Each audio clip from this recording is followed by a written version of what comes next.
Those who are in their middle ages have witnessed three disruptive technologies emerge and take over the world: smartphones, internet, and artificial intelligence. Imagine a person who went into a coma in the 1980s and who recovered now. How would you explain the workings of today's world to that person? Remember, he knows nothing about social media, e-commerce, internet, and digital money. Where would you start? Now extrapolate that to 400 years. Imagine a person who lost his consciousness in the 1600s. That's the beginning of the scientific revolution. If he were to be brought back to his senses and dropped into today's world, that person would lose his mind.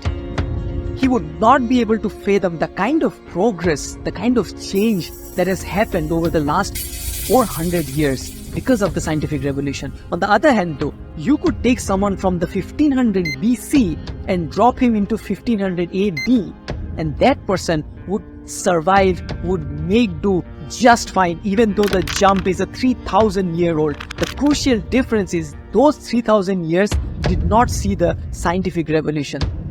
This concept is called acceleration of history, which highlights that technological advancements and societal changes have been accelerating at an unprecedented rate in recent centuries. Contrast that breakneck speed of technology to evolution. Evolution is a slow process that takes place over millions of years. So even though our bodies exist in the AI world today, our brains, our minds are still stuck in the Stone Age where they were forged. And there are three ways this dissonance is killing us. Number one, gluttony. When we were evolving, fats and sugar were a scarcity. We'd get our fats only when we'd bring down an animal, and our sugar when we came across ripe fruit or honey.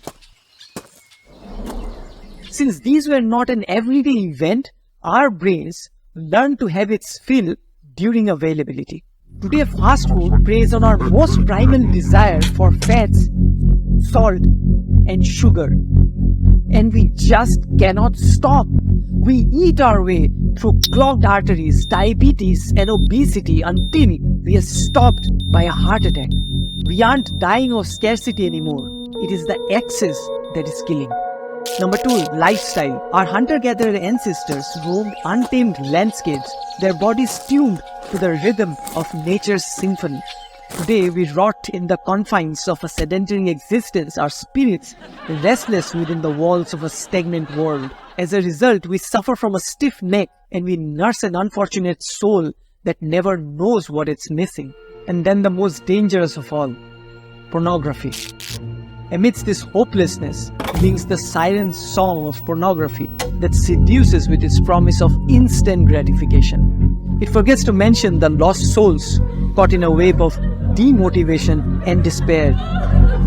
The future is replaced by a hollow surrender to the present. Pleasure is now, everything else can wait. And that is how we cavemen are suffering in an AI world.